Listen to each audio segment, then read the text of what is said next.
దేవునికి మహిమ స్తోత్రం కలుగునుగాక. ప్రియతమ గ్రేస్ రేడియో శ్రోతలందరికీ హృదయపూర్వక శుభాకాంక్షలు, స్వాగతం, సుస్వాగతం. మిత్రులారా, truth and times a Christian perspective అనే ఈ పాడ్కాస్ట్లో ఈరోజు మనము నెహెమ్యా గ్రంథంలోని చివరి 7 అధ్యాయాలలో వ్రాయబడిన దేవుని వాక్యాన్ని ధ్యానించబోతున్నాం, నేర్చుకోబోతున్నాం. మిత్రులారా, మీకు తెలుసును, లాస్ట్ ఎపిసోడ్లో మనం ఫస్ట్ 6 చాప్టర్స్ మనం డిస్కస్ చేసినాము, స్టడీ చేసినాము. సో ఈరోజు వాక్యాన్ని ధ్యానించడానికి ఇద్దరు stalwarts and 2 eminent soldiers of Christ మన మధ్య ఉన్నారు.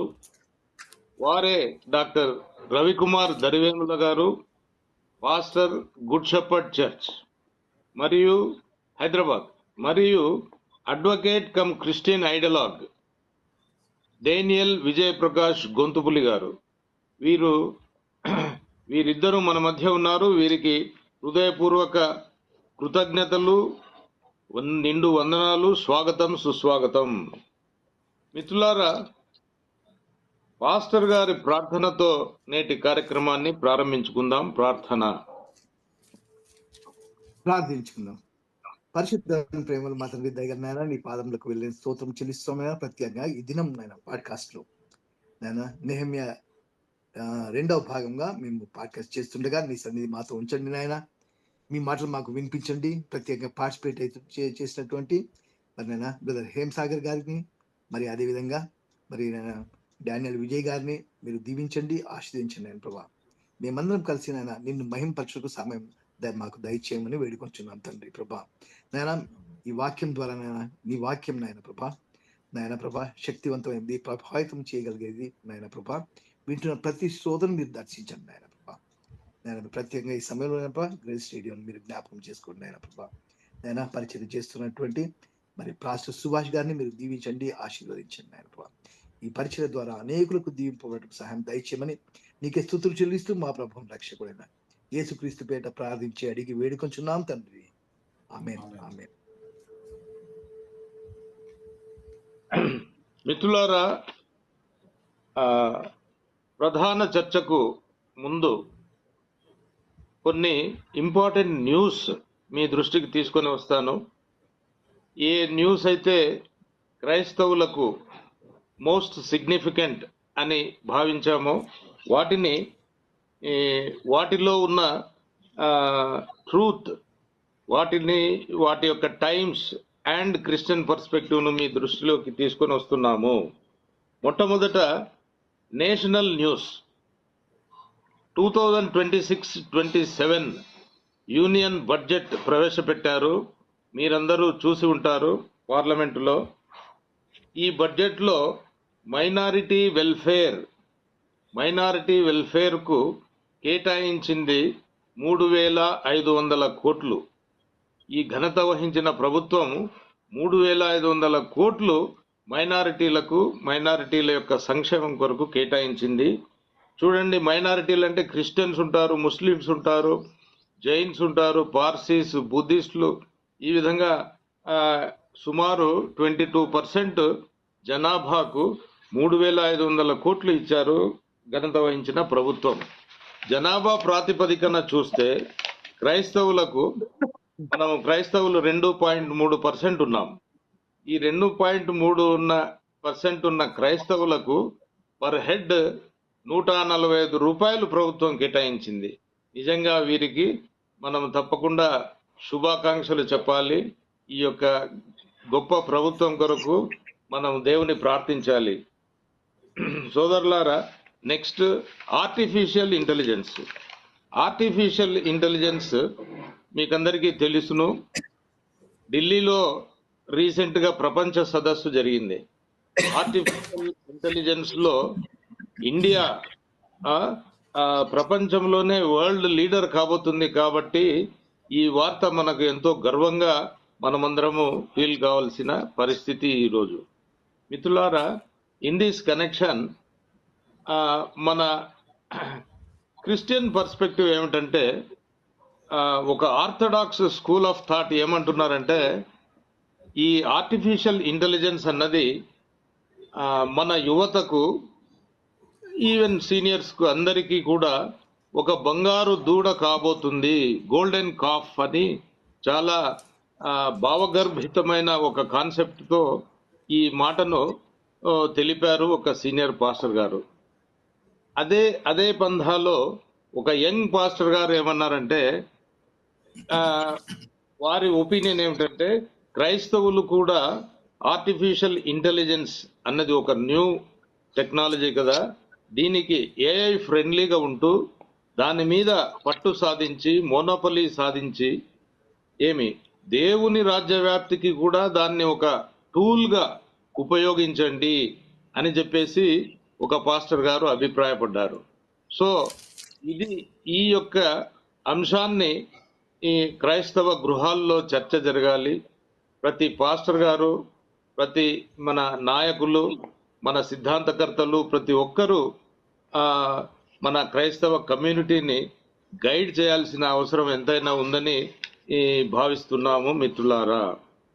మూడవదిగా special intensive revision of elector rolls. ఇది ఇంత పెద్ద లాంగ్ సెంటెన్స్, ఈ మాట మనకందరికీ పరిచయం లేకున్నా ఎస్ఐఆర్ అంటే అందరికీ సుపరిచితం. ఎస్ఐఆర్ ఇప్పుడు దేశంలోని అన్ని రాష్ట్రాల్లో, యూనియన్ టెరిటరీస్ లో కూడా ఈ ఎస్ఐఆర్ రాబోతుంది మిత్రులారా. కాబట్టి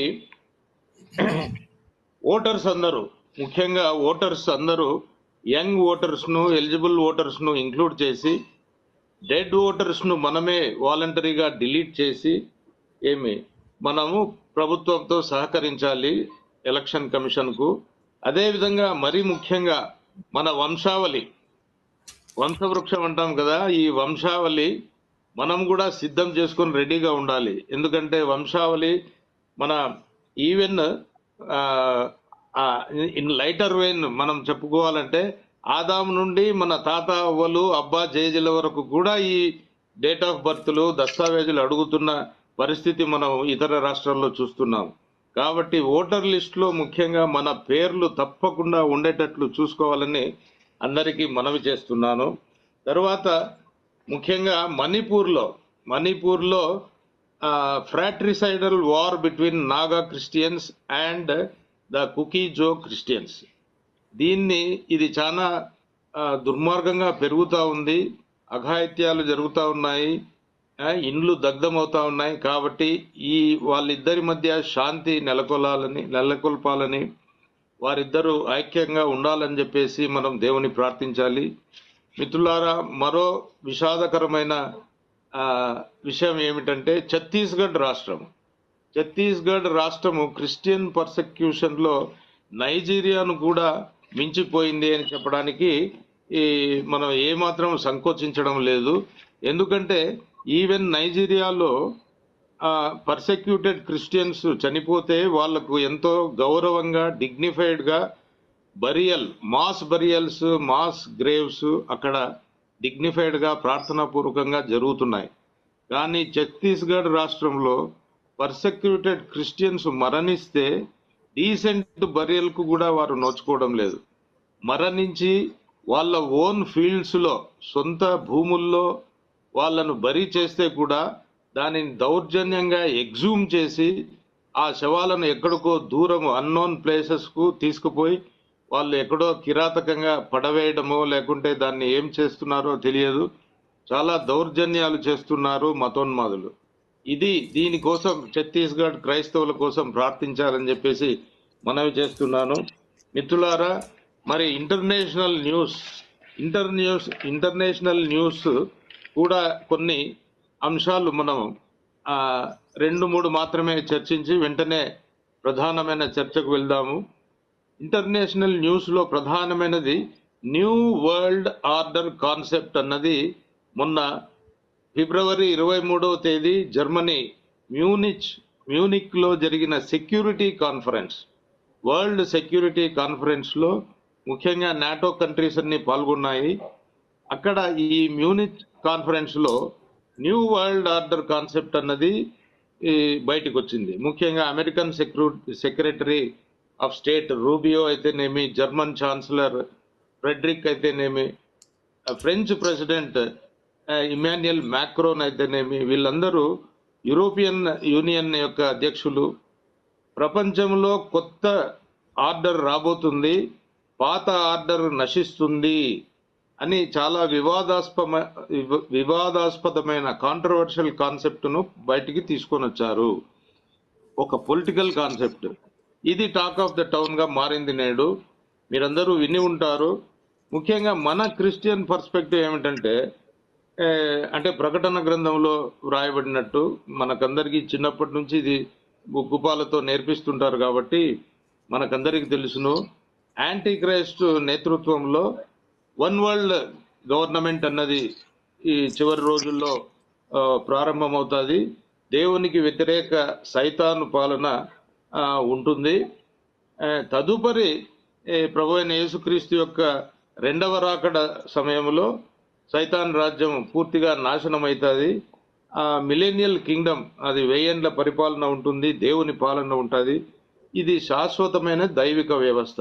ఈ వ్యవస్థలు మనకు తెలుసు, కానీ ఇప్పుడు ఉన్న పరిస్థితుల్లో న్యూ వరల్డ్ ఆర్డర్ అన్నది ఏవైతే ఈ యొక్క యూరోపియన్ యూనియన్ తర్వాత అమెరికా, ఫ్రెంచ్ వాళ్ళు ప్రతిపాదించిన ఇది చాలా వివాదాస్పదమైంది.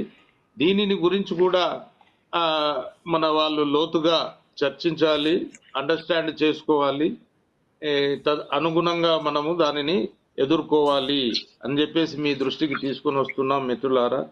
తర్వాత ముఖ్యంగా మిడిల్ ఈస్ట్ వెస్ట్ ఏషియాలో వార్ క్లౌడ్స్ యుద్ధ మేఘాలు కమ్ముకున్నాయి.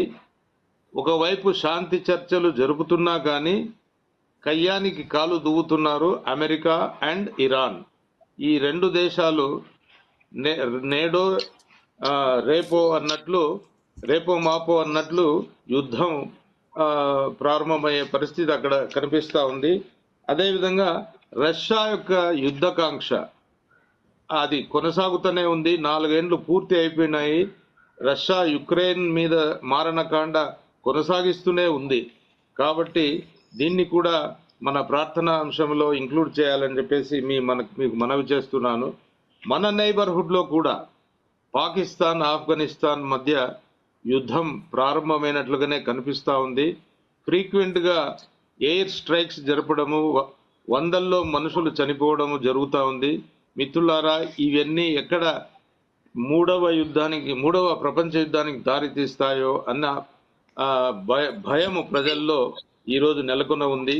క్రైస్తవులుగా ప్రపంచ శాంతి కొరకు ప్రార్థించాల్సిన బాధ్యత మన మీద ఉందని చెప్పేసి మీకందరికీ మనవి చేస్తూ ఇక ప్రధాన చర్చకు వెళదాము.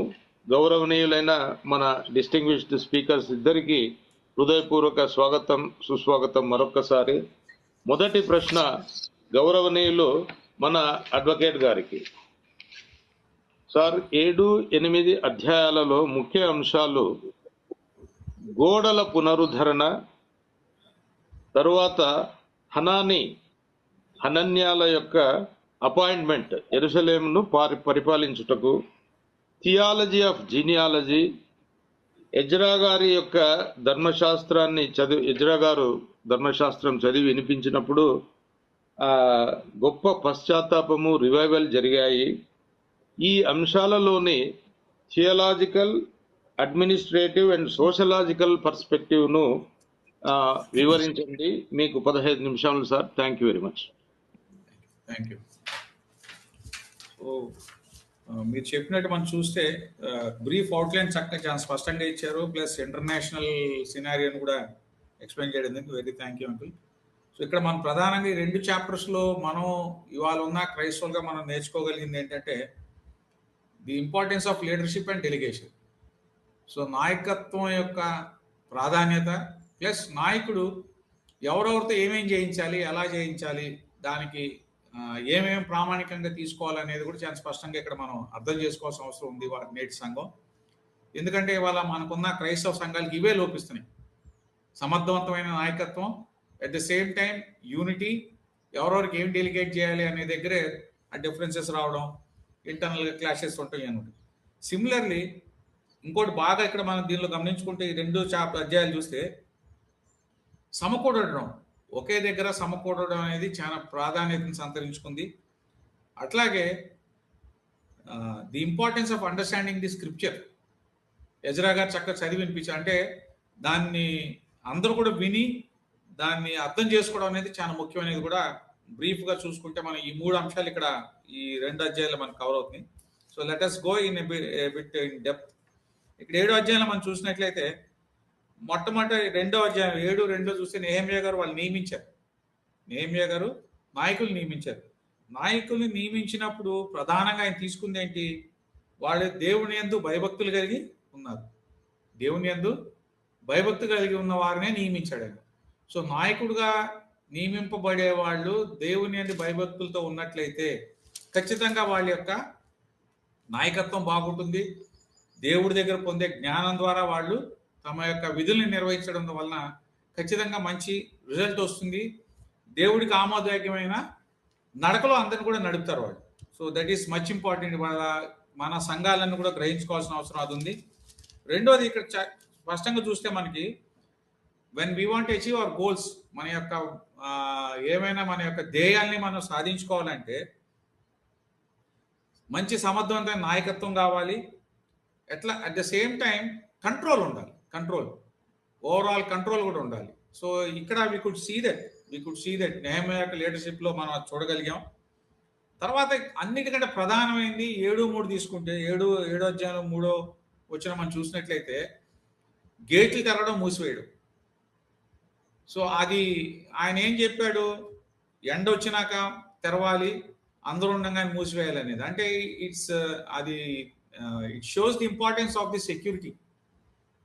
మరి అంత కష్టపడి అంత కట్టుకున్నప్పుడు శత్రువులు రాకుండా చేసుకోవాలి, అన్ని చేసుకోవాలి. మరి ఆ రోజుల్లో ప్రధానంగా వాళ్ళకు ఉంది వీళ్ళకి వ్యతిరేకమైన వాళ్ళు, దేవుడికి వ్యతిరేకమైన శత్రువులు ఉన్నారు కాబట్టి వారి నుంచి కాపాడుకోవడం కోసం చేయడం జరిగింది. దీన్ని మనం వాళ్ళు చూసుకుంటే what it says to us అనేది చూసుకుంటే we must be watchful and protect what is valuable అనేది. We must be watchful and protect what is valuable.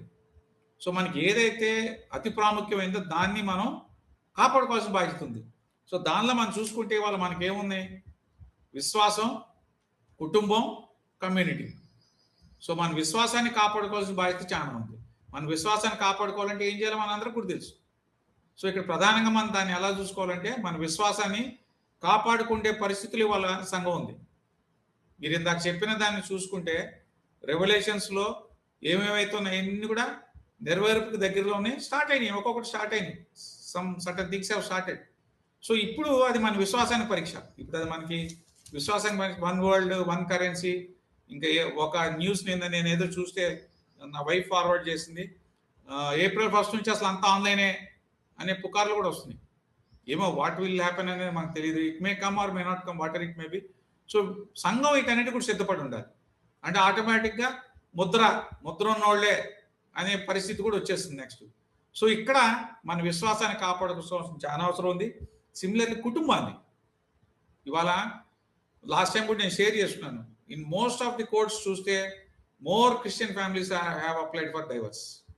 So కుటుంబాన్ని కాపాడుకోవడం అంటే డైవర్స్ ఇవన్నీ చూసుకుంటే ఒక పక్కన పిల్లల్ని చిన్న వయసు నుంచి కూడా మనం వాడిని కాపాడుకుంటూ ఎందుకంటే దుర్మార్గమైన ప్రపంచంలో ఉన్నాం. చుట్టూ అన్ని కూడా ఫింగర్ టిప్స్కి వాళ్ళకి అందే పరిస్థితుల్లో ఉన్నాయి. దుర్మార్గమైన ఏవైతే ఉన్నాయో సోషల్ మీడియా కావచ్చు, ఇంకోటి వాటర్ ఇట్ మేబీ, డ్రగ్స్ దగ్గర నుంచి మొదలు పెడితే అన్నీ.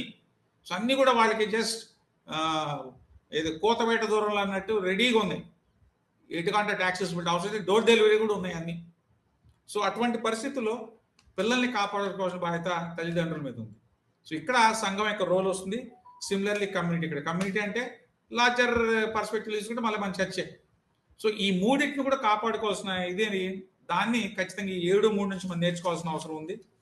సిమిలర్లీ 5 నుంచి తర్వాత చూస్తే వరుసగా ఆయన ఏం చేశారు? కమ్యూనిటీ యొక్క యూనిటీ కోసం అందరి యొక్క వంశావళిని ఇది చేయడం జరిగింది. ఇవాళ మనం అందరం కూడా మర్చిపోయేది వంశావళిలే. ప్రతి వాళ్ళకి ఒక వంశావళి ఉంది. అందరం కూడా ఎవరికి వాళ్ళే మన వంశావళిని గుర్తించుకోవాల్సిన అవసరం ఉంది. ఎక్కడి నుంచి మనం స్టార్ట్ అయ్యాం ఏంటనేది చూసుకోవాల్సి ఉంది. వాళ్ళందరూ కూడా మనం అసగట్టుకొని ఒక పక్క చర్చిలోనే కాకుండా మన వంశావళిని మొత్తాన్ని కూడా అందరూ కూడా రాసుకొని దీనిగా ఫ్యామిలీ ట్రీ వేసుకొని వాళ్ళందరూ కూడా గుర్తించి వాళ్ళందరూ కూడా కలుసుకోవడం, మన గ్రామంలో కలుసుకోవడం, అక్కడ మనం ఏదో ఒక కార్యక్రమాలు చేపట్టడం. We need to go back to our villages, adopt the village and see that our community is protected. So ఇక్కడ ఇది చాలా స్పష్టంగా చెప్పారు ఆయన, చాలా చక్కగా కూడా రాశారు. సో ఇది ప్రధానంగా మనకి ఏం సూచిస్తుంది? Unity among the community. If there is unity among the community we can definitely do wonders. So అట్లాగే they were very faithful in resources. మనం 7-70 అటు చూస్తే ఫెయిత్ఫుల్ ఇన్ రిసోర్సెస్. అట్లాగే తర్వాత చూస్తే కలెక్టివ్ ఎఫర్ట్. ఎప్పుడు కూడా కలెక్టివ్ ఎఫర్ట్ విల్ హ్యావ్ సినర్జిటిక్, అంటే మల్టిప్లికేషన్, లేదా 2+2 అంటే 2x2 అట్లా సినర్జిటిక్ ఎఫెక్ట్ ఉంటుంది. ఎప్పుడైతే మనకి ఎకనామిక్స్ లో డివిజన్ ఆఫ్ లేబర్ ఎలా వస్తుందో అలాగే కలెక్టివ్ ఎఫర్ట్ ఎప్పుడు కూడా it will have very synergetic effect. ఇక్కడ మనకి ఎలా చూస్తే మనం 73వ వచనంలో చూస్తే యాజకులు, ప్రీస్టు, మిగతా వాళ్ళందరూ కూడా వాళ్ళ గ్రామాలకు వాళ్ళు వచ్చి ఉండటమే కాకుండా దేవర్ రెడీ టు వర్షిప్ గాడ్. వెనక్కి వచ్చి స్థిరపడి ఎవరి పాత్రలో వాళ్ళు పోషించడానికి అందరూ కూడా సిద్ధపడి ఉన్నారు. సో ఇది ఇవాళ ఉన్న సంఘానికి లోపిస్తుంది, మన సంఘాలకి ఇది లోపిస్తుంది. కాబట్టి ఫర్ ఎగ్జాంపుల్ మనం ఇవాళ మన చర్చెస్లో ప్రతి సంవత్సరం కృతజ్ఞతా పండుగ చేసుకుంటప్పుడు అందరూ కూడా వస్తారు. అందరూ ఆ ఊరు ఉన్న బంధువులందరూ కూడా వచ్చి చర్చ్ దానిలో పాల్గొంటారు. అటువంటి కొద్దిగా మనం ఎక్కువ తీసుకుంటూ వస్తే ఆటోమేటిక్గా we can achieve collective effort అనేది చాలా స్పష్టంగా జరుగుతుంది. అట్లాగే 8వ అధ్యాయం మనం ఒకసారి చూస్తే ఇక్కడ చాలా ప్రధానమైన అంశాలు ఉన్నాయి. So the power of gathering together. So అందరూ కూడా కలిసి ఒకే దగ్గర కనుక గ్యాదర్ అయితే దాని అంటే అది ఒక విస్ఫోటం లాగా ఉంటుంది. మనం ఒకసారి హెబ్రీలు చూస్తే హెబ్రీలు 11:25 చూస్తే దైవజనుడు సన్నద్ధుడై ప్రతి సత్కార్యమునకు పూర్ణముగా సిద్ధపడి ఉండినట్లు దైవావేశం వలన కలిగిన ప్రతి లేఖనమును ఉపదేశించుటకును, ఖండించుటకును, తప్పుదిద్దుటకును, నీతి యందు శిక్ష చేయుటకును ప్రయోజనకరమై ఉన్నది. సో దైవజనుడు ఏం చేయాలి? ఉపదేశించాలి, అర్థమైతే బోధించాలి, అవసరమైనప్పుడు ఖండించాలి, లేదా తప్పుని సరిదిద్దే ప్రయత్నం చేయాలి. ఇవాళ చాలా మంది దైవజనులు చేయలేకపోతున్నారు ఆ పని. భయం గక్కుని చేస్తే నా సంఘానికి రారేమో, చేస్తే నన్ను వ్యతిరేకిస్తాడేమో, చేస్తే నాతో అలిగి మాట్లాడేమో, ఇటువంటి భయాలు ఉన్నాయి. So similarly the same problem even lies with the parents. ఎక్కువ గారాభంగా పెంచి పిల్లల్ని వాళ్ళు కూడా సరిదిద్దలేని పరిస్థితులు ఉన్నారు, మాట వినని పరిస్థితులు ఉన్నాయి. చెప్తే ఏం బాధపడతాడు అన్నారు. ఇవాళ ఎక్కువ ఇన్ వన్ వే చూస్తే సూసైడల్ టెండెన్సీ కూడా ఎక్కువ ఉంది. పిల్లల్ని కరెక్ట్ చేసే సిచ్యువేషన్లోకి వెళ్తుంటే సూసైడల్ టెండెన్సీ వచ్చేస్తుంది. దానికి ప్రధాన కారణం ఏంటంటే సెల్ ఫోన్ చిన్నప్పటి నుంచి ఇచ్చేస్తారు. తల్లులు ఓవర్లోడెడ్ అయిపోయి సెల్ ఫోన్ ఇచ్చేస్తే వాడు పిల్లోడు అది ఆడేసుకుంటాడు అనే దాన్ని అలవాటు చేస్తే అది automatic they are becoming habituated. ఇట్లా రకరకాలుగా ఉన్నాయి. సో ఇవన్నీ కూడా ఒక పక్కన సంఘ కాపరి సంఘంలో బోధించాలి. దాన్ని we should take back to our family and see that our children will learn them. Even we need to unlearn and learn. So ఇటువంటివన్నీ కూడా ఉన్నాయి కాబట్టి ఇక్కడ చాలా స్పష్టంగా చెప్పడం జరిగింది. అట్లాగే the importance of understanding the scriptures, ఇది చాలా స్పష్టంగా చెప్పారు మనకి. అది కీర్తనలు 119, 130లో కూడా ఉంది. నీ వాక్యములు వెల్లడి అగుట తోడనే వెలుగు కలుగును, అవి తెలివి లేని వారికి తెలివి కలిగించును. సో ఎప్పుడైతే దేవుడు వాక్యం వెల్లడవుతుందో వెలిగిస్తుంది, తెలివి లేని వారికి తెలివినిస్తుంది. సో మనకి జ్ఞానం ఇస్తుంది. వాక్యం వెల్లడైన వెంటనే వెలుగు వస్తుంది, అట్ ద సేమ్ టైం మనకి జ్ఞానాన్ని ఇస్తుంది. సో ఎక్కువ కూడా ఏంటంటే వాక్యం అనేది చాలా చాలా important. Reading the scriptures, listening to messages, going to church on time, అందరూ అక్కడ ఉండి దైవజనుడు ఇచ్చే వాక్యాన్ని మనం వినటం, తర్వాత దాన్ని ధ్యానించుకోవడం, వచ్చే అవసరమైతే బైబిల్లో క్రాస్ చెక్ చేసుకుని దాన్ని ధ్యానించడం అనేది చాలా ముఖ్యం. సో ఇది చాలా స్పష్టంగా ఇక్కడ వీళ్ళు చేయడం జరిగింది, చాలా స్పష్టంగా ఎజ్రా గారి నాయకత్వంలో చేయడం జరిగింది. So that is an lesson to today's church, how importance is reading and understanding the scriptures. Similar అలాగే చూస్తే మనం తిమోతిలో చూస్తే తిమోతి 3:16, నేను చదివిందే Timothy 3:16. I need to read Hebrews 11:25. I'm sorry.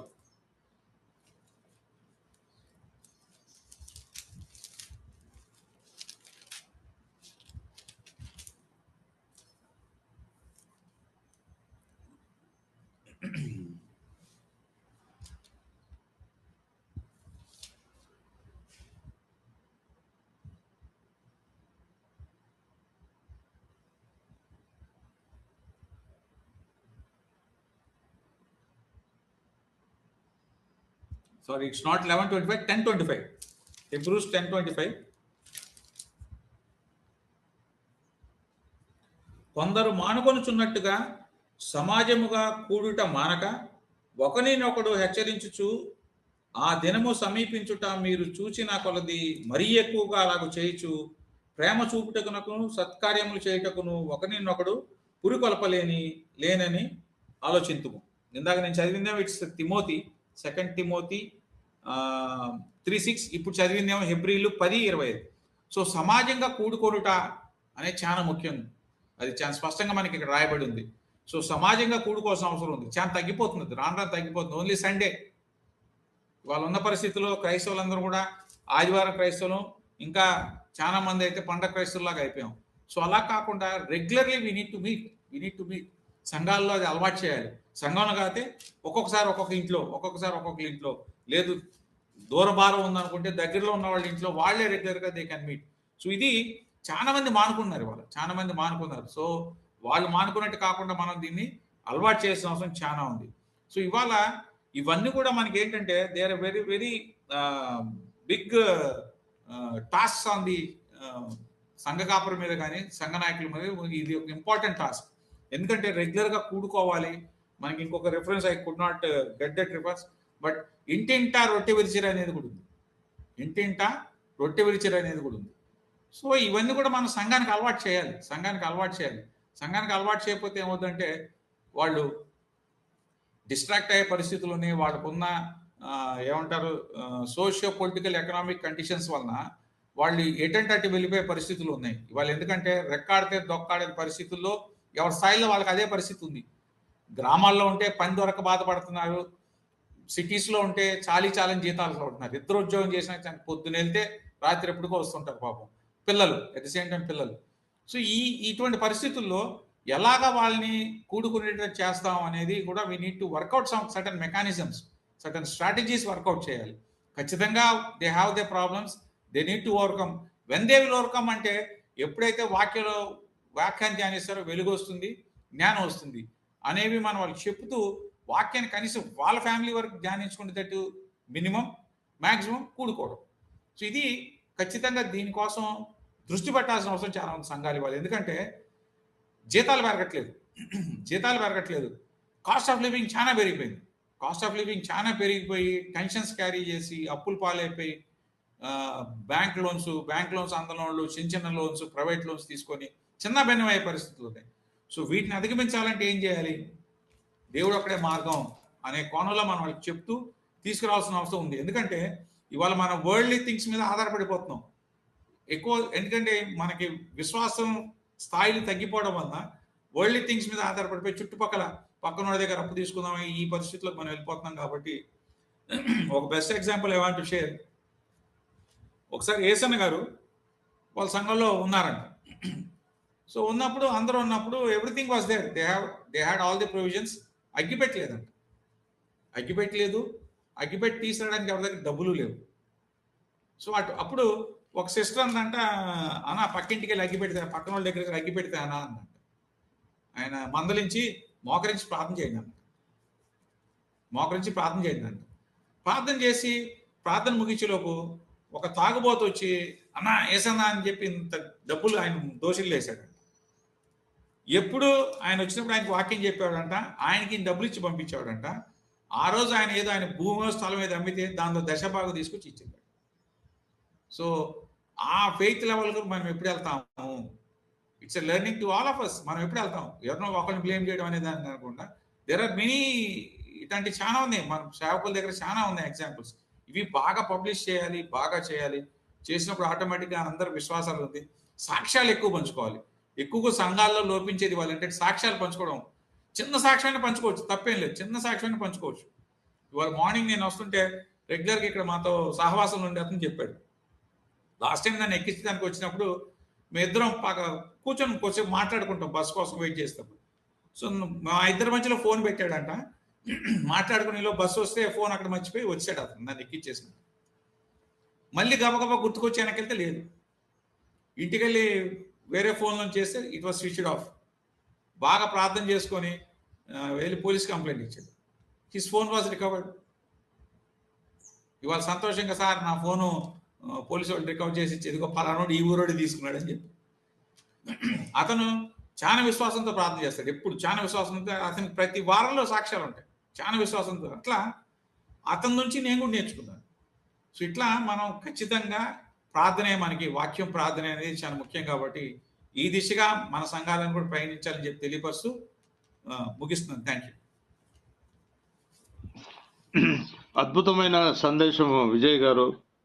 Nehemiah లాంటి leadership, delegation of duties to eminent Christians, security consciousness, ఐక్యత point of వ్యూలో విశ్వాసాన్ని, కుటుంబాన్ని, సంఘంలో ఎలా యునైటెడ్గా ఉంటూ వీటిని ఎలా బలోపేతం చేయాలి, తర్వాత సమాజంగా కూడుకుని ఫ్రీక్వెంట్గా గ్యాదర్ అవుతూ ఆ విధంగా ఎన్నో స్ట్రాటజీస్ను ఐక్యత సాధించడానికి, వాక్యం ద్వారా జ్ఞానం అనే వెలుగును ప్రసాదించడానికి, తర్వాత ఫైనల్గా Christ is the only solution like panacea for all the ills అని చాలా చక్కటి సందేశాన్ని ఇచ్చారు. Thank you very much sir.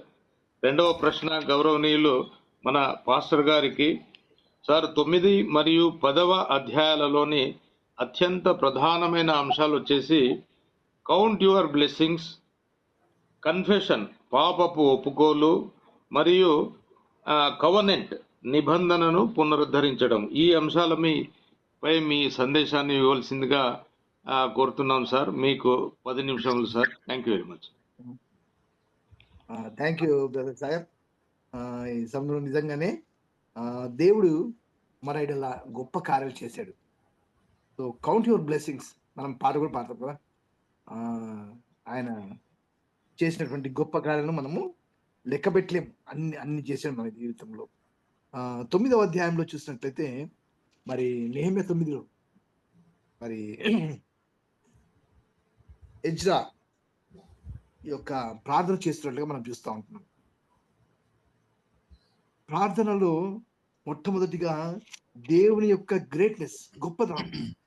మొదటి 6 వచనాలు చూసినట్టే దేవుని యొక్క గొప్పతనం ఏంటంటే, వారు ఇశ్రాయేలు ప్రత్యేకింపబడి వాళ్ళు మరి గోనె పట్టలు కట్టుకొని ఉపవాసం ఉండి పశ్చాత్తాపడుతూ మరి దేవుని దగ్గరకు వచ్చి దేవుణ్ణి ఆరాధిస్తూ ఉన్నారు. మరి వాళ్ళు ఏమంటారంటే దేవుని స్తుతించుడి. ఆయన యొక్క గ్రేట్నెస్ చూస్తుంటే ఆయన he wants to have fellowship with each and every one. ఆయన అందరితో కలిసి ఉండాలి. అంతేకాదు హిస్ ప్రావిడెన్షియల్ కేర్, అంటే హీ ప్రొవైడ్స్ ఫర్ అస్. ప్రతి ఒక్క జీవిని తృప్తిపరిచేటువంటి ఆయన గొప్ప దేవుడు, ఆయన కాపాడే దేవుడు.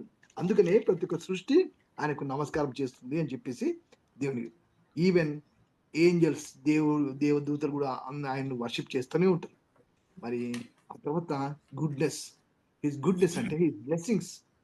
ఇశ్రాయేల్ మీద ఆయన చేసినటువంటి గొప్ప కార్యాలు, ఆయన ఆశీర్వాదాలు ఏంటంటే 9వ అధ్యాయము 8, 15, 35 విషయాలు చూసినట్లయితే ఆయన వారి ఒక మంచి భూమిని ఇచ్చినట్టుగా చూస్తాం, కనాను దేశాన్ని ఇచ్చినట్టుగా చూస్తున్నాం మనం.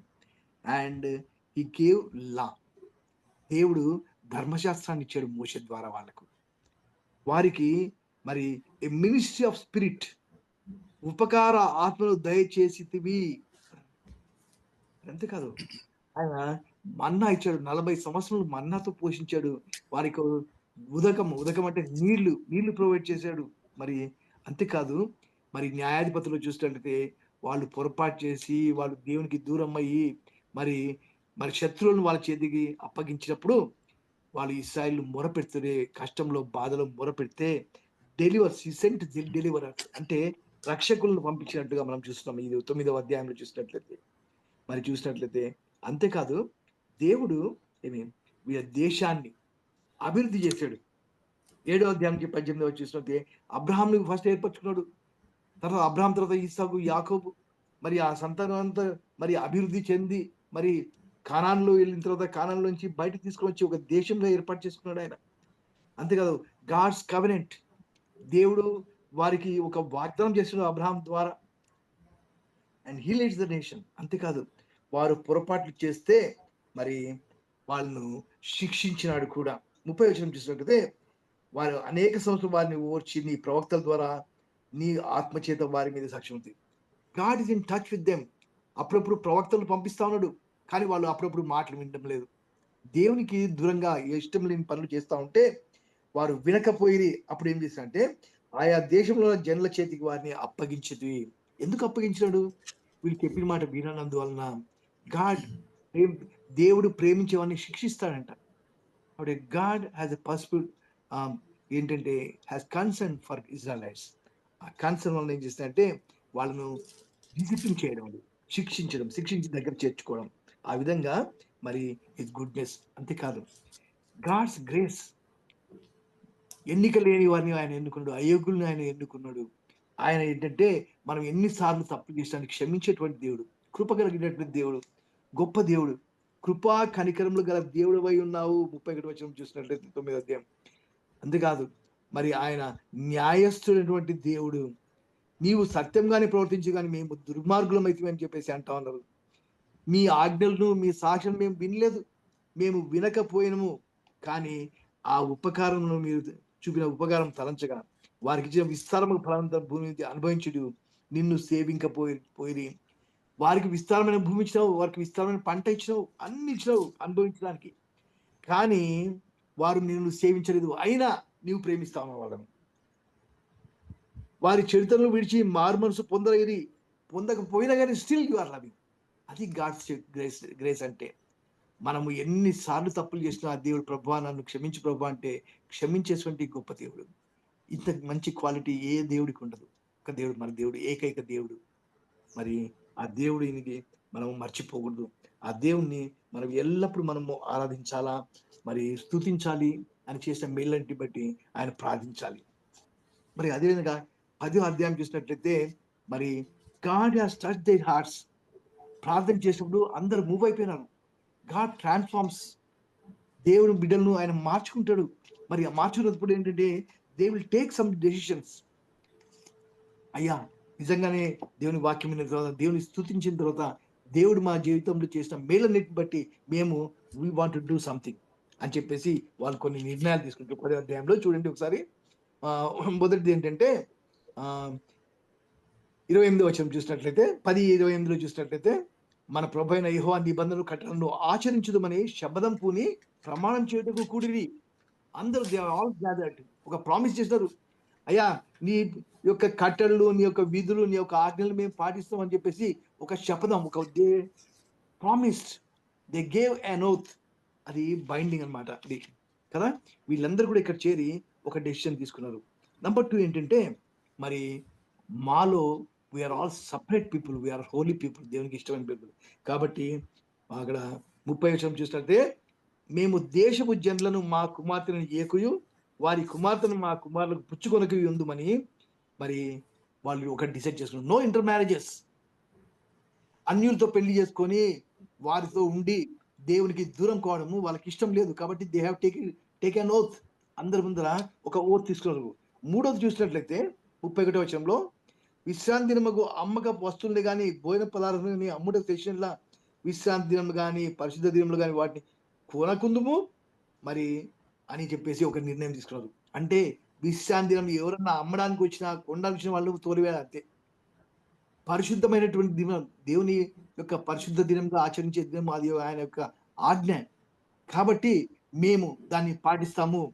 ఆ టైంలో ఎవరు కూడా అమ్మడానికి వీలు లేదు, మేము కూడా కొనము అని చెప్పేసి ఒక నిర్ణయం తీసుకున్నారు. ఇంకోటి ఏంటంటే 4వ విషయము గివింగ్. దేవుని పరిచర్యకు మనం ఇవ్వాలి. చూడండి 32వ వచనంలో దేవుని మందిరం సేవ నిమిత్తం ప్రతి సంవత్సరంలో వెండిలో 3వ వంతు ఇచ్చదము. అంటే టెంపుల్ ట్యాక్స్ మరి ఈవెన్ యేసుక్రీస్తు కూడా 1/2 షెకెల్ ఇచ్చినాడంట అప్పుడు.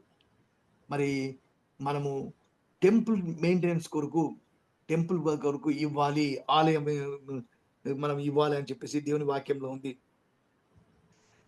ఇక్కడ 33వ అధ్యాయము మరి 33వ వచనం వచ్చి ఇచ్చినట్టే, ఇశ్రాయేళ్ల ప్రాయశ్చిత్తం కలుగుటకైన పాప పరిహార బల విషయంలోను మందిరపు పని అంతటి విషయంలో అలాగొనే నిర్ణయించుకుని, దేవునికి ఆ కాలంలో బలులు అర్పించారు. పాప పరిహార బలు, సమాధాన బలులు, మరి ఇలాంటి ఎన్నో బలులు, మరి అవన్నీ కూడా మేము చేస్తాము అని నిర్ణయించుకున్నాము.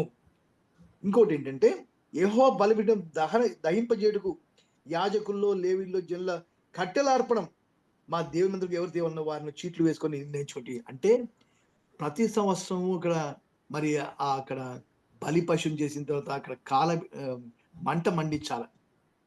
మరి దేవుని ఆలయంలో మంట మండుతూనే ఉండాలి. కాబట్టి దానికి కట్టెలు అవసరం. సో దేవుని పని జరగాలంటే, అక్కడ మంట మండాలంటే కట్టెలు కంపల్సరీ అవసరం. కాబట్టి మేమందరం కూడా మేము చీట్లు వేసుకొని మేము కంపల్సరీగా ఇస్తామని చెప్పేసి ఒక నిర్ణయం తీసుకున్నారు. అంతేకాదు మరి 36వ వచనం చూసినట్లయితే, మరి పశువుల తొలిచూలు ధర్మశాస్త్రం రాయబడి మందల తొలిచూలును అంటే ప్రథమ ఫలాలు మేము ఇస్తాము అని ఒప్పుకున్నారు. అండ్ ఫైనల్ గా మరి 37వ అధ్యాయం లాస్ట్ చూస్తే, మా భూమి పంటలో 10వ వంతు లేవీల వద్ద తీసుకొని వచ్చినట్టుగా ప్రతి పట్టణంలో ఉన్న మా పంటల్లో 10వ వంతు లేవీలకు ఇచ్చినట్టుగా నిర్ణయించడం. అంటే మేము 10వ వంతు ఇవ్వడమే కాదు, లేవీలకు వచ్చిన 10వ వంతు అందరు కలిపి తీసుకొని ఆ లేవీల దగ్గర ఉన్న 10వ వంతు కూడా తీసుకొని మేము స్టోర్ చేస్తాము దేవుని ఆలయంలో అని చెప్పేసి ఒక నిర్ణయం. 1 వంతు లేవీలు మా దేవుని మందిరంలో ఉన్న ఖజానా గదిలో తీసుకున్న వారిని నిర్ణయించుకుంటుమి. కాబట్టి we have a concern for temple, we have concern for the ministry. దేవుని యొక్క పని జరగాలి అని చెప్పేసి ఒక నిర్ణయం తీసుకొని వాళ్ళకి లాస్ట్ ఏమంటారంటే, మా దేవుని మందిరం మేము విడిచిపెట్టము, we continue to worship our God through the temple అని చెప్పేసి ఒక నిర్ణయం తీసుకున్నాం. ఇది మరి 9వ 10వ భాగంలో ఉన్నటువంటి దేవుని యొక్క ఈ వాక్యం ద్వారా మనం నేర్చుకోవాల్సింది ఏంటంటే, మనము దేవుని పనికి మనం వాడబడాలి, ఆయన కోరుకోవాలి. అంటే గాడ్ బ్లెస్ యు. దేవుడు మేము దీవించిన దాకా. Vote brother Sagar. Sir thank you very much sir. అద్భుతమైన ఆధ్యాత్మిక విశ్లేషణ మీరు తెలియజేశారు సార్. ముఖ్యంగా ఎజ్రా గారి సుదీర్ఘ ప్రార్థనలోని అంశాలను చాలా ఆధ్యాత్మిక కోణంలో మీరు తెలియజేశారు. దేవుడు ఏ విధంగా how God liberated them from slavery, విమోచన ఏ విధంగా కలిగించాడు, అదేవిధంగా ఆధ్యాత్మిక ఉన్నతికై ధర్మశాస్త్రం he provided law to the Israelites, అదేవిధంగా గౌరవంగా జీవించడానికి పాలు తేనెలు ప్రవహించే ఒక దేశాన్ని ఇచ్చాడు, ల్యాండ్ హీ ప్రొవైడెడ్, క్యానన్. తర్వాత గాడ్స్ కవనెంట్, ఎన్నటికీ మిమ్మల్ని విడనాడను, మిమ్మల్ని శిక్షిస్తాను, మిమ్మల్ని మరి తిరిగి క్షమిస్తాను అని చెప్పేసి దేవుడు ఎంత గొప్ప నిబంధన వారితో చేసుకున్నాడు. కాబట్టే మనం ఆ అధ్యాయాల్లో confession and giving to God అన్న అంశాన్ని కూడా చాలా ప్రస్ఫుటంగా బలంగా వినిపించారు sir. Thank you very much for your wonderful message. 3వ ప్రశ్న గౌరవనీయులు అడ్వకేట్ గారికి, massive celebration of human effort, team work, divine blessings and public worship అన్నవి 12వ అధ్యాయంలోని ప్రధాన అంశాలు. నేటి క్రైస్తవులకు 12వ అధ్యాయము ఏ విధమైన పాఠాలు నేర్పిస్తుంది అన్నది వివరించండి సార్. మీకు 10 నిమిషములు. Thank you very much sir. Thank you. So ఒకటి మొదటి నుంచి కూడా చూసుకుంటే మన నెహెమ్యా గ్రంథంలో there are many things to learn. ఒకటి, నాకు I had a live example. నేను actual I'm from CSA background. So నేను ఒకసారి నా వైఫ్ కర్నూలులో బీఈడీ చదువుకుంటున్నప్పుడు అక్కడికి వెళ్ళాను. నేను అక్కడ మా అంకుల్ వాళ్ళ ఇంట్లో ఉండి చదువుకుంది తను, క్రిస్ఫర్ అంకుల్ అని. సో వాళ్ళ ఇంటికి వెళ్ళినప్పుడు వాళ్ళు రెగ్యులర్గా they used to go to హొసన్నా Mandir. So అక్కడికి నేను వెళ్ళినప్పుడు మందిరం నిర్మాణం జరుగుతుంది, కొత్త మందిరం నిర్మాణం జరుగుతుంది. ఆ మందిర నిర్మాణంలో మొత్తం సంఘస్థులే పార్టిసిపేట్ చేశారు. సిమెంట్ కలపడం, లేకపోతే అందించడం, ఎన్ని చేయడం మొత్తం కూడా సంఘస్థులే చేశారు. అది నాకు కొంత ఏంటిది ఎప్పుడు చూడలేదే, కొంత ఒక రకంగా చెప్పాలంటే విడ్డూరం అనిపించింది నాకు.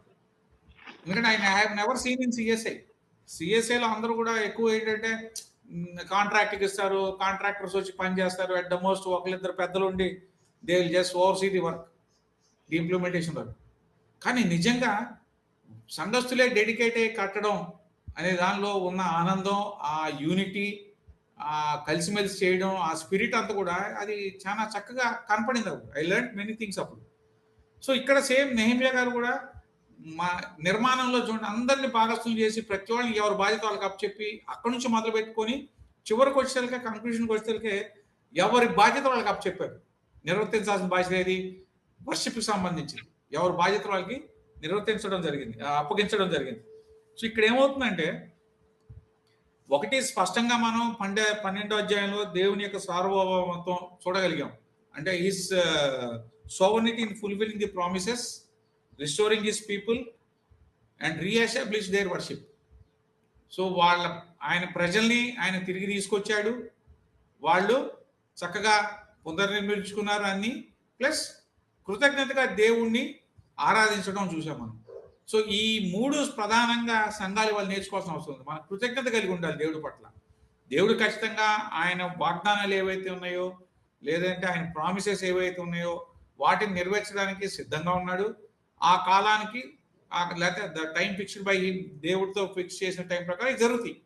మనకు కావాల్సిన విశ్వాసంతో మనం ముందుకు వెళ్ళటం, మన బాధ్యత మనం నిర్వర్తించడం, విశ్వాసంతో దేవుడిని అడగడం. సో అది we could see very clearly here. Similarly నెహెమ్యా గారు ఇంకోటి ఏం చేశారంటే ఇక్కడ మనం 30వ వచనంలో చూస్తే యాజకులను లేవీయులను తాము పవిత్రపరుచుకుని తర్వాత జనులను, గుమ్మములను, ప్రాకారములను పవిత్రపరిచిరి. సో వాళ్ళు పవిత్రపరచుకున్నారు, తర్వాత గుమ్మాలన్నిటిని పవిత్రపరిచారు. అంటే సో ఇక్కడ purification, importance of purification. So ఆ ప్యూరిఫికేషన్ అనేది చాలా ఇంపార్టెంట్. ఎవరు చేయాలి? సో సంఘ కాపరులు చేయాలి. సో ఆ ప్యూరిఫికేషన్ అనేది ఇప్పుడు జరుగుతుందా మనకి? సో కొన్ని నాట్లో ఐ థింక్ ఆరాధన క్రమంలో పాప ఒప్పుకోలు ఇట్లా ఉంటాయి. సో దాన్ని ఒక సిస్టమాటిక్ వేలో ఆ ప్యూరిఫికేషన్ జనరల్గా జరిగేది ఏంటంటే మన సంఘాల్లోకి వెళ్ళంగానే వర్షిప్ అవుతుంది, వర్షిప్ అయిన వెంటనే దీనిలోకి వెళ్ళిపోతాం. కానీ ఆ ప్యూరిఫికేషన్ అనే దానికి ఒక పాత్ర లాగా పెట్టుకుంటే ఒక పార్ట్, ఒక టైం స్పెసిఫిక్గా అనేది ఇవాళ ఉన్న సంఘాలకి మంచిది అనిపిస్తుంది. ఎందుకంటే ఇట్స్ వెరీ మచ్ ఎసెన్షియల్. వారం అంతా మన దైనందిన జీవితాల్లో మన పనులు మనం చేసుకుంటూ వెళ్ళి ప్రిపేర్ అయ్యి వెళ్ళే వాళ్ళు చాలా తక్కువ మంది ఉన్నాం. Lack of time or lack of knowledge, బద్ధకం, ఇంకోటి whatever it may be, prepare అయ్యి వెళ్ళే వాళ్ళు చాలా తక్కువ ఉన్నాం. సో ఆ ప్రిపరేషన్ అనేది అంటే ప్యూరిఫికేషన్, అది జరగాలి, అది కావాలి. సో దాన్ని ఎడ్యుకేట్ చేయాల్సిన అవసరం చాలా ఉంది వాళ్ళ సంఘాలకి. సిమిలర్లీ 31వ వచనంలో చూసుకుంటే, అటు తర్వాత నేను యూదుల ప్రధానులను ప్రాకారము మీద తోడుకొని వచ్చి స్తోత్ర కీర్తనలు పాడువారిని 2 గొప్ప సమూహములుగా ఏర్పరిచి. సో ఆయన ఏం చేశాడు? He has divided them into 2 groups. So dedication of the wall జరిగేటప్పుడు సో దేవుణ్ణి గణపరచడానికి, దేవుణ్ణి అక్నాలెడ్జ్ చేయడానికి 2 గొప్ప సమూహాలుగా చేసి దేవుణ్ణి స్తుతించుకుంటూ, ఆరాధించుకుంటూ, పాడుకుంటూ వాళ్ళు చేశారు. సో అది that is very important. Acknowledging అనేది వల్ల ఎన్ని సంఘాల్లో మనం చేసుకుంటున్నాం, వ్యక్తిగతంగా మనం చేసుకుంటున్నాం లేదా అనేది కూడా చాలా స్పష్టంగా మనం ఇక్కడ గమనించుకోవాల్సిన అవసరం ఉంది. ఎందుకంటే దేవుణ్ణి మనం అక్నాలెడ్జ్ చేస్తేనే, దేవుణ్ణి మనం అక్నాలెడ్జ్ చేసి ఆయనకి సాక్షిగా నిలిచి ఉంటేనే మనకి మళ్ళీ పొందుకుంటాం మనం. అది చాలా ముఖ్యం.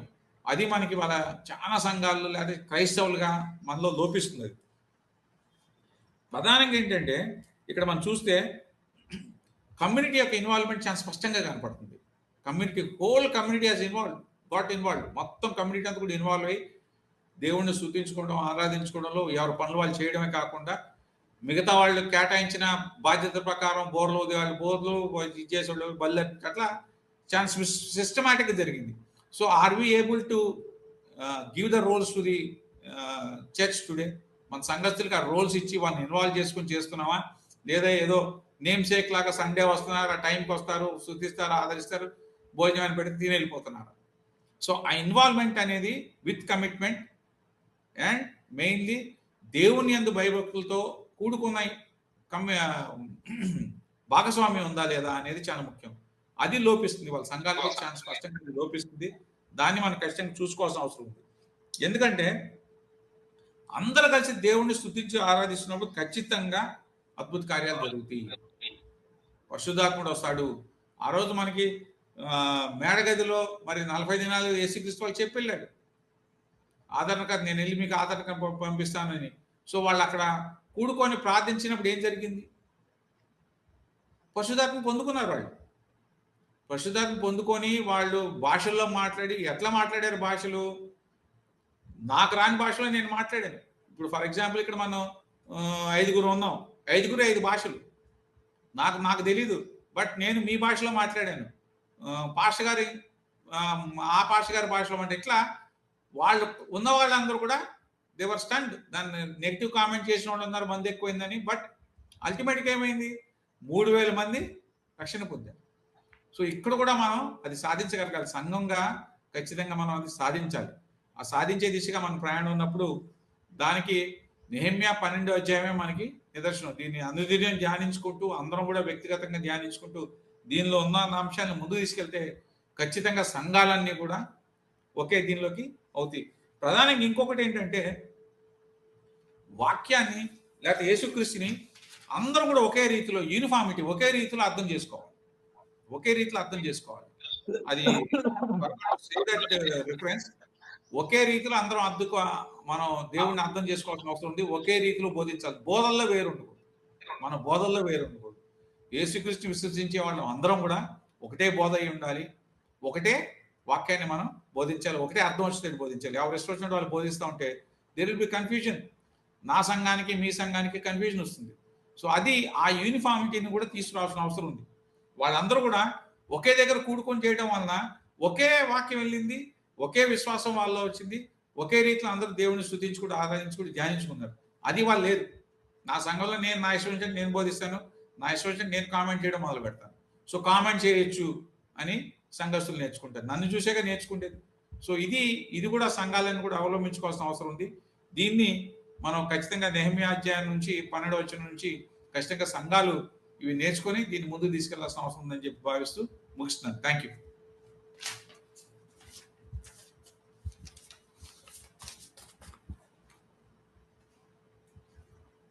మీరు మ్యూట్లో ఉన్నారు.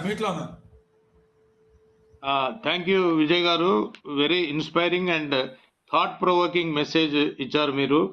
ముఖ్యంగా అంటే మీరు కర్నూలులో మీ స్వ అనుభవము కర్నూలు హోసన్న మందిర నిర్మాణంలో నాటి క్రైస్తవుల పాత్రను మీరు చాలా చక్కగా గమనించి నేటి క్రైస్తవులకు కూడా ఏ విధంగా బాధ్యతాయుతంగా మనం ఉండాలి అన్న ఆధ్యాత్మిక అంశాలను మీరు వివరిస్తూ చాలా గొప్ప సందేశాన్ని మీరు ఇచ్చారు. Thank you very much sir.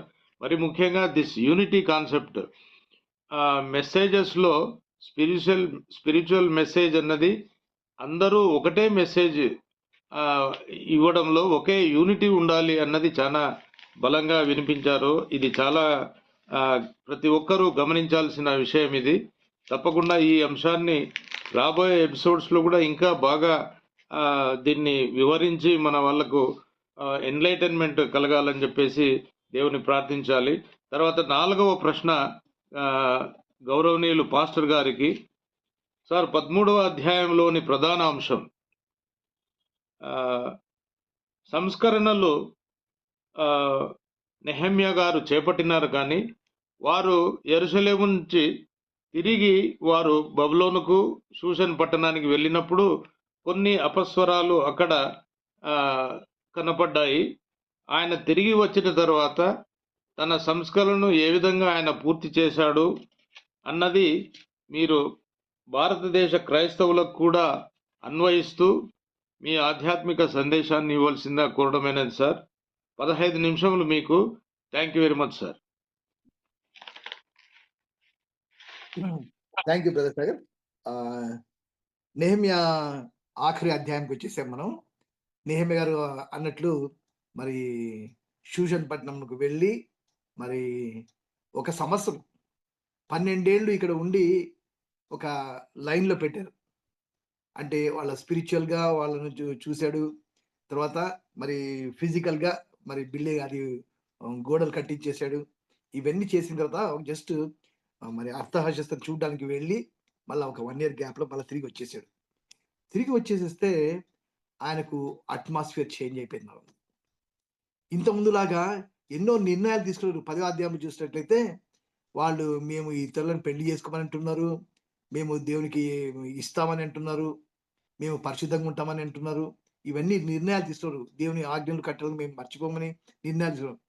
మనం కూడా చాలా మంది ప్రామిసెస్ చేస్తాం, నేను ఇప్పటి నుంచి ఈ విధంగా ఉంటాను, మరి కానీ మనం చెయ్యము. మనం బ్యాక్ స్లైడ్. అది హ్యూమన్ నేచర్.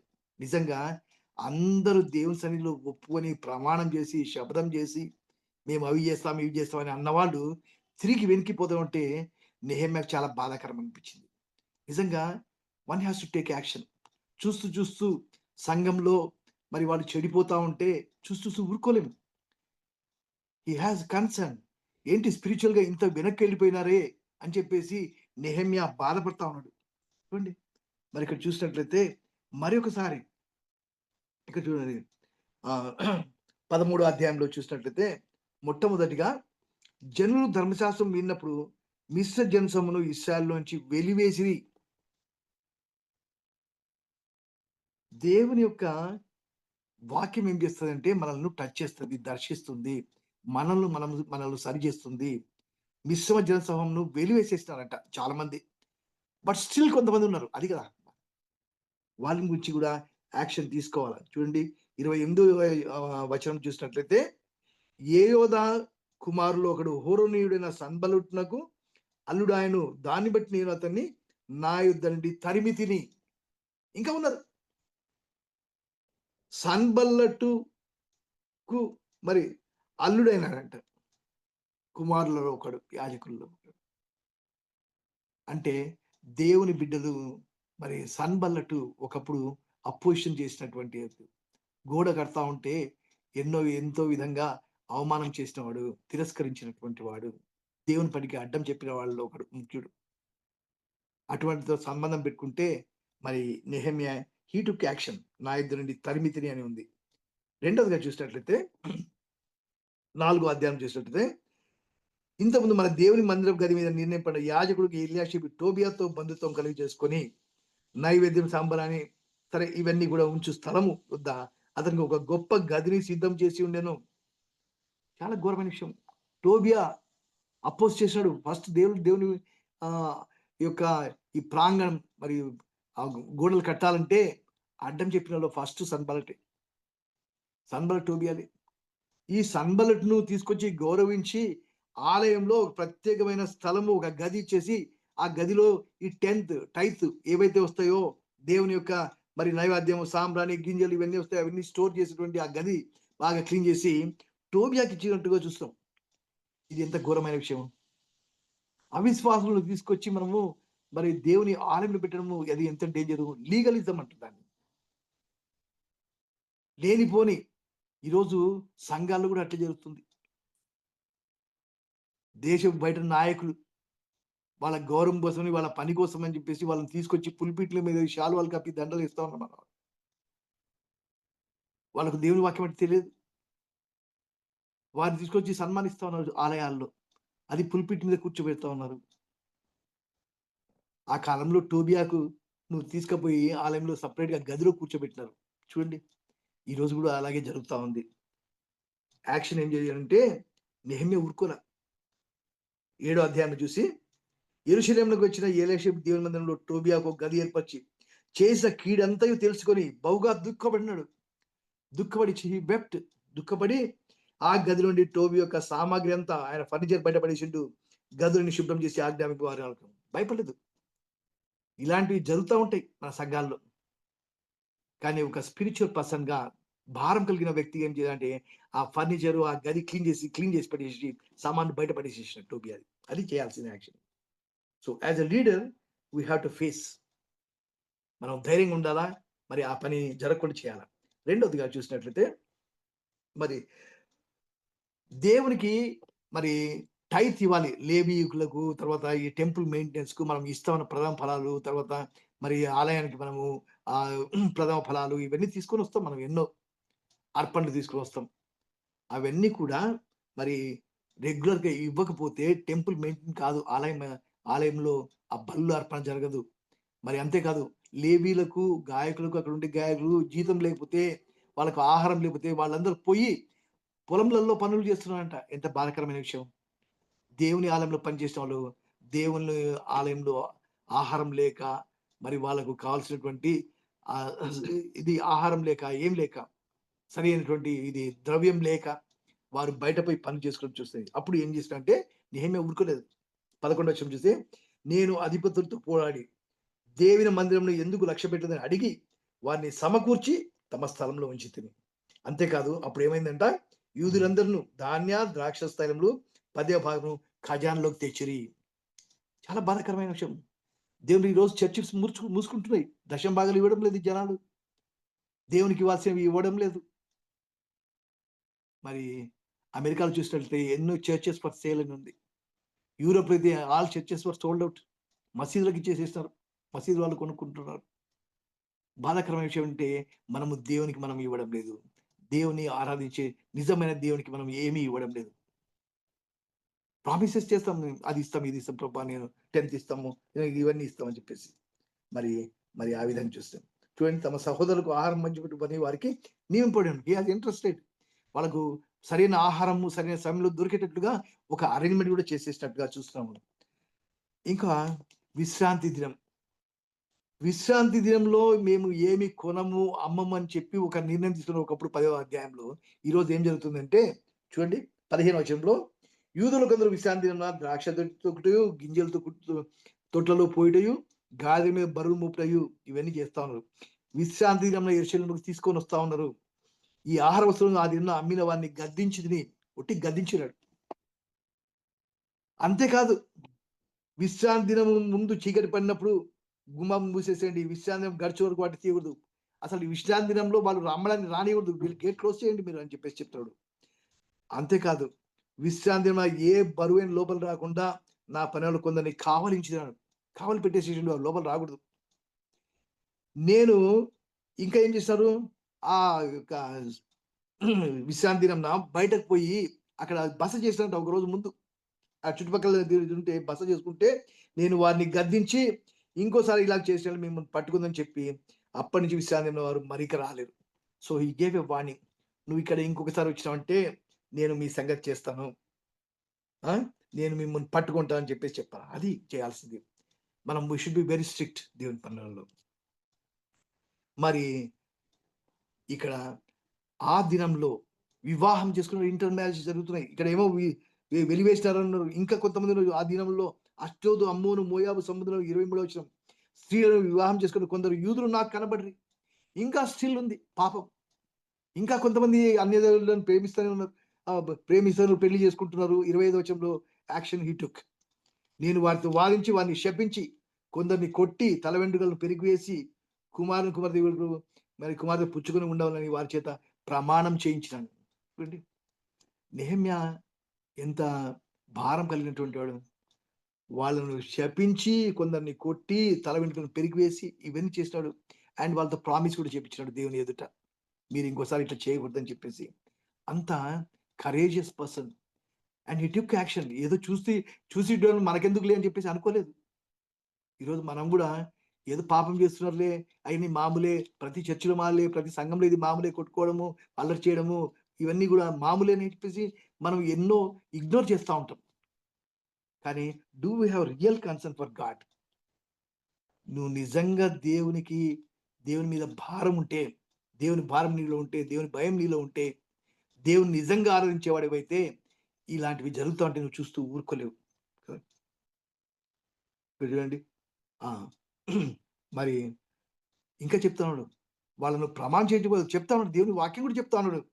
సొలొమోను మరి దేవుని చెప్పిన ఇశ్రాంతి మీద రాజుగా నింపుడు అన్య స్త్రీలతో సహా పాపం చేయించినట. ఎంత డేంజర్! సొలొమోను అంత గొప్ప రాజు మరి అన్య స్త్రీలు చేసుకొని పాపం చేయడానికి కారణమైపోయింది. వారి వలన పాపం చేసినాడు అన్నట్లు దేవుని వాక్యం చెప్తా ఉన్నాడు. కాబట్టి we should be very careful. అవిశ్వాసులతో మనం చేసుకోకూడదు, పెళ్లి చేసుకోకూడదు. విశ్వాసుల బిడ్డలను చేసుకోవాలి. మరి ఎందుకంటే మనం దేవుణ్ణి మర్చిపోతామేమో. మరి దేవుని ఇవన్నీ కూడా నెహెమ్యా చేసినటువంటి గొప్ప కార్యాలు. మరి అందుకనే మరి దేవునికి ఎల్లప్పుడు ప్రార్థన, ప్రభా నన్ను జ్ఞాపకం చేసుకో, నేను ఈ పని చేసిన ప్రభా నన్ను జ్ఞాపకం చేసుకో. సో మన ప్రార్థన ఏంటంటే, ప్రభా నేను ఇవన్నీ చేస్తున్నా నీ కొరకు, నాయన నన్ను జ్ఞాపకం ఉంచుకో, నేను ఇంకా బలంగా వాటికి సహాయం తెచ్చి ప్రభా. నాయన నెహెమ్యా లాంటి దేవుని బిడ్డలు కావాలి. నెహెమ్యా యొక్క ఒకటే ఒక క్వాలిటీ చెప్పి నేను ముగిస్తాను. Is a man of character, persistence and prayer. ప్రార్థన పడు, ఇది నిజమైన క్యారెక్టర్ ఉంది ఆయనకు. Planner, organizer and motivator. అంతేకాదు, he talks with God and he walks with God. He talks to God always. మనం కూడా ప్రభువుతో ఎక్కువ ప్రార్థనలో సమయం గడపాలి. And finally we have to walk with God like నెహెమ్యా. దేవునితో పాటు నడుచుకోవాలి అంటే ఏంటంటే, దేవుని ఆజ్ఞల ప్రకారం జీవించి దేవుని మహిమపరిచే బిడ్డలుగా ఉండాలని ప్రభువు కోరుతా ఉండదు. ఈ నెహెమ్యా గ్రంథం ద్వారా మరి లాస్ట్ చూసినట్లయితే, నా దేవ మేలుకై నన్ను జ్ఞాపకం ఉంచుకును. It was and abrupt ending. ఆ తర్వాత ఏం జరిగిందో మనకు తెలియదు, కానీ దేవుడు కూడా మనము ఎప్పుడు జరుగుతుందో ఏం లేదు, సడన్ గా ఎండ్ కావచ్చు, మన జీవితం సడన్ గా ఎండ్ కావచ్చు. యేసుక్రీస్తు లేకపోతే ఇమీడియట్ గా సెకండ్ కమెంట్ లో రావచ్చు. But are you ready? నువ్వు సిద్ధపడి ఉంటున్నావా? As a Christian, are you ready to receive Jesus Christ? ఒకవేళ ఆయన రెండవ రాకడలో వస్తే నువ్వు ఆయన రాకడకు సిద్ధంగా ఉన్నావా? నిన్ను సరి చేసుకోవాలా? ఇంకా నీలో పాపం ఏమైనా ఉందా? నీ పాపంలో ఒప్పుకొని మరి ఆయన చేర్చుకోవాలా? ఇంకా ఒప్పుకోకపోతే ఇప్పుడే పాపాలు ఒప్పుకో. Take him in to your heart, హృదయంలో చేర్చుకో. దేవుని కొరకు ఎదురు చేయి, దేవుని పని నమ్మకంగా చేయి. దేవుడు నీ ద్వారా మరి మహిమపరచబడతాడు. నేమే ద్వారా దేవుడు మహిమపరచబడిండు, నీ ద్వారా కూడా దేవుడు మహిమపరచబడాలని దేవుడు కోరుతా ఉన్నాడు. God bless you. దేవుడు మేము దీవించును గాక. చిన్న ప్రార్థన చేసుకుందాం. పరిశుద్ధమైన ప్రేమ గల మా తండ్రి, దయగల నాయన, నీ పాదములకు వెళ్ళి స్తోత్రం చెల్లిస్తున్నాం. ప్రత్యేకంగా నెహెమ్యా ద్వారా మీరు మాట్లాడినారు నాయన ప్రభా. నాయన నెహెమ్యా జీవితం బట్టి నీకు వందనాలు చెల్లిస్తున్నాం నాయన ప్రభా. నెహెమ్యా ఆధ్యాత్మికంగా ఎంతో మెచ్యూర్డ్ పర్సన్ నాయన ప్రభా. ఆయన నాయన ప్రభా మరి అనేకమైనటువంటి మరి ప్రభా మరి ఆయన జనులు ప్రక్కకు పోతా ఉంటే ప్రభా, వాళ్ళను నాయన ప్రభా మరి శరీర మార్గంలో ప్రవేశపెట్టిండు నాయన ప్రభా. ముఖ్యంగా నాయన నిన్ను మహిపరచే విధంగా ఆయన చేసిన పనులన్నీ బట్టి నీకు వందనాలు చేస్తున్నాయన ప్రభా. మేము కూడా నెహెమ్యా లాగా ప్రార్థన పరులుగా నాయన ప్రభా, నాయన ప్రభా మరి మమ్మల్ని మేము సరి చేసుకొని మరి ముఖ్యంగా ఒక మంచి లీడర్గా నాయన ప్రభా వాళ్ళందరినీ ఆయతపరిచి మా ద్వారా మీరే మహిమ ఘనత పొందుమని నీకు వేలాది స్తుతులు చేస్తూ వింటున్న ప్రతి శ్రోతను మీరు దీవించి ఆశీర్వదించమని యేసు నామములో వేడుచున్నాం తండ్రి. ఆమేన్, ఆమేన్, ఆమేన్. మన పరమ తండ్రి దేవుని యొక్క ప్రేమయు, మన ప్రభువు రక్షకుడైన యేసుక్రీస్తు యొక్క కృపయు, పరిశుద్ధాత్మ దేవుని అన్యోన్య సవాదం చేయడం మనకు అందరూ ఇప్పుడు ఎల్లప్పుడు సదాకాలం తోడైన గాక. ఆమేన్, ఆమేన్, ఆమేన్.